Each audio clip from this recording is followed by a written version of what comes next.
नमस्कार। सभी मित्रों को मेरा प्रणाम। आशा और उम्मीद करते हैं आप सभी लोग स्वस्थ होंगे, मस्त होंगे और अपने परिवार के साथ व्यस्त होंगे। चलिए, आज की कहानी की ओर रुख करते हैं और बढ़ते हैं अपनी एक नई मंजिल की तरफ, एक नई कहानी की तरफ। मंजिल इसलिए मित्रों, क्योंकि मेरी हर कहानी कुछ न कुछ प्रेरणा और सीख आपको प्रदान करती है और इसीलिए मैं एक नई मंजिल की ओर आपका एक अगला स्टेप, अगला कदम बढ़ने को कहती हूँ।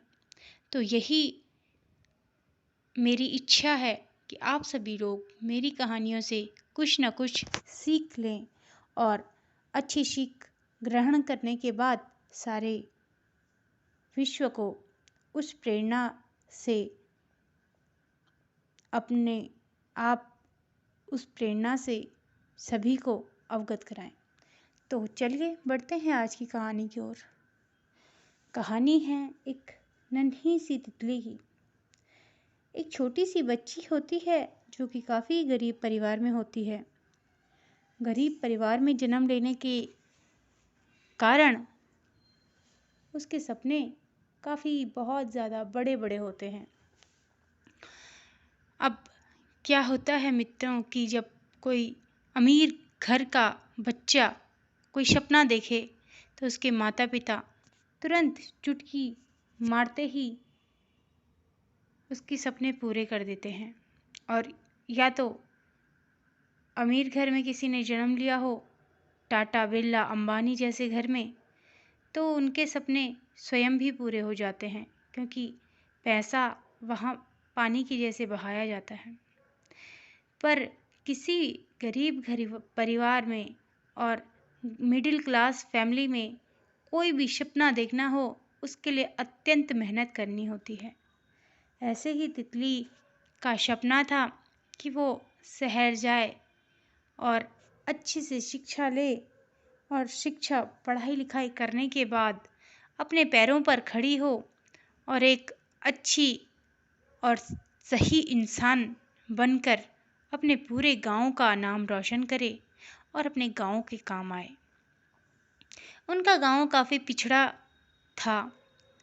वहाँ काफ़ी रूढ़िवादिता चलती थी।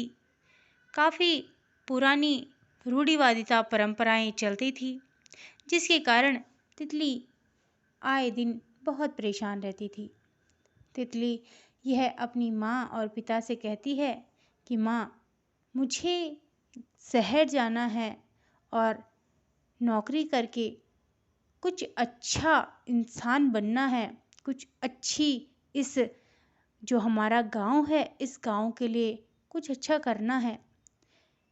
तो उसकी माँ कहती है, बेटा, तेरा शौक था पढ़ने का, इसलिए हम तुझे स्कूल भेज पा रहे हैं। और बाकी सभी बेटियों को देख लो, सारी बेटियां घर पर रहती हैं। वे सारे दिन भर अपने भाई बहनों को भी पालती हैं, रखती हैं और घर का सारा चूल्हा चौका और बाकी सब काम भी करती हैं। परंतु तेरी इच्छा थी, सीखने की ललक थी और पढ़ने की इच्छा थी, तो हम तुझे पढ़ा पा रहे हैं।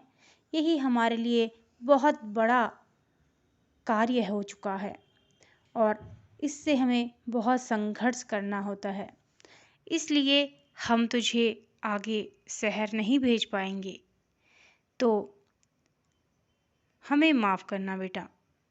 उसकी माँ जब उससे यह कहती है तो उसको बहुत दुख होता है, पर उसकी माँ उसको एक सलाह देती है, बेटा, सपना देखना अच्छी बात है, सपना पूरा करने की कोशिश करना उससे भी अच्छी बात है, और उस सपने के लिए मेहनत करना सबसे अच्छी बात है। इसलिए तुम मेहनत करो, भगवान पर विश्वास रखो और अपना जो कार्य है उसे करते रहो।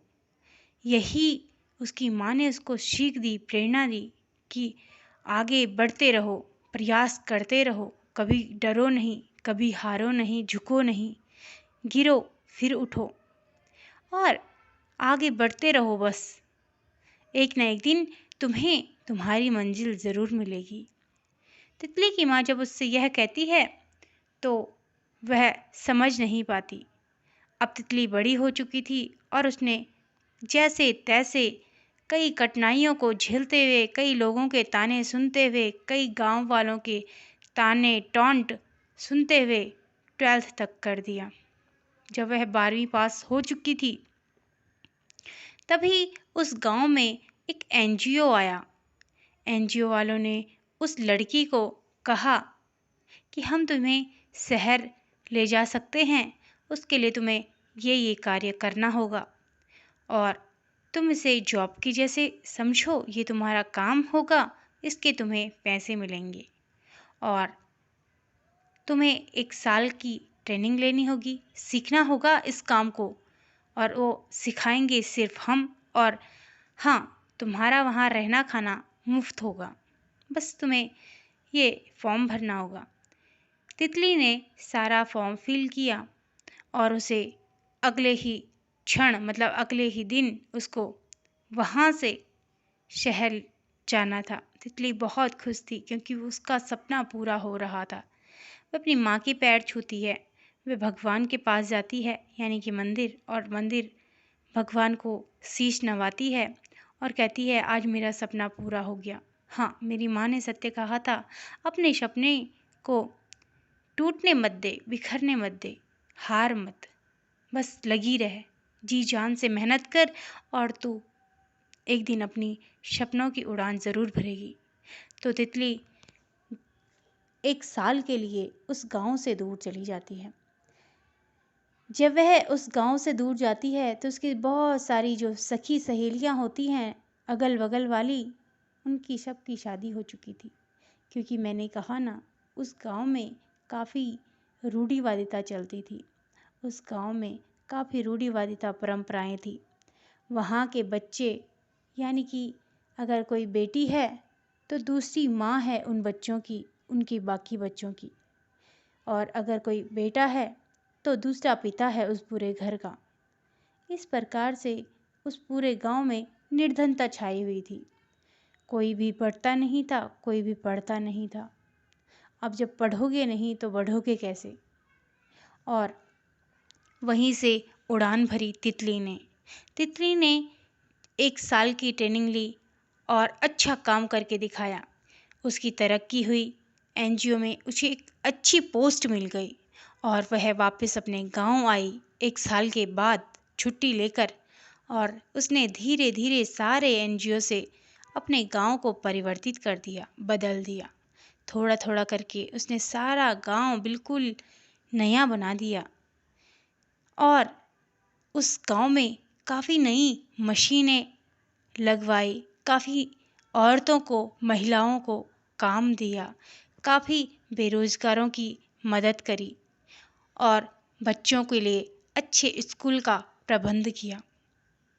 और आज भी तितली एक अच्छे कार्यकर्ता के रूप में उभर के आई और तितली का सारे गांव वालों ने एक अच्छी लड़की, अच्छी बेटी और हमारे गांव की बेटी के रूप में उसका सम्मान किया। तो सभी मित्रों से निवेदन है कि आप भी अपनी बच्चियों को पढ़ाएं, लिखाएं, आगे बढ़ाएं और उन्हें बोझ न समझें। वो आपकी सर का बोझ नहीं, वो आपके सर का ताज है, वो आपकी उम्मीद है, वो आपकी आस है। इसलिए आप उन्हें आगे बढ़ने का एक मौका ज़रूर दें। इस कहानी को सुन के तो प्लीज़ ज़रूर। तो मैं मिलती हूँ आपसे एक नई कहानी में, तब तक के लिए आप सभी को मेरा प्रणाम। आशा करते हैं आप सभी को मेरी कहानियाँ पसंद आ रही होंगी।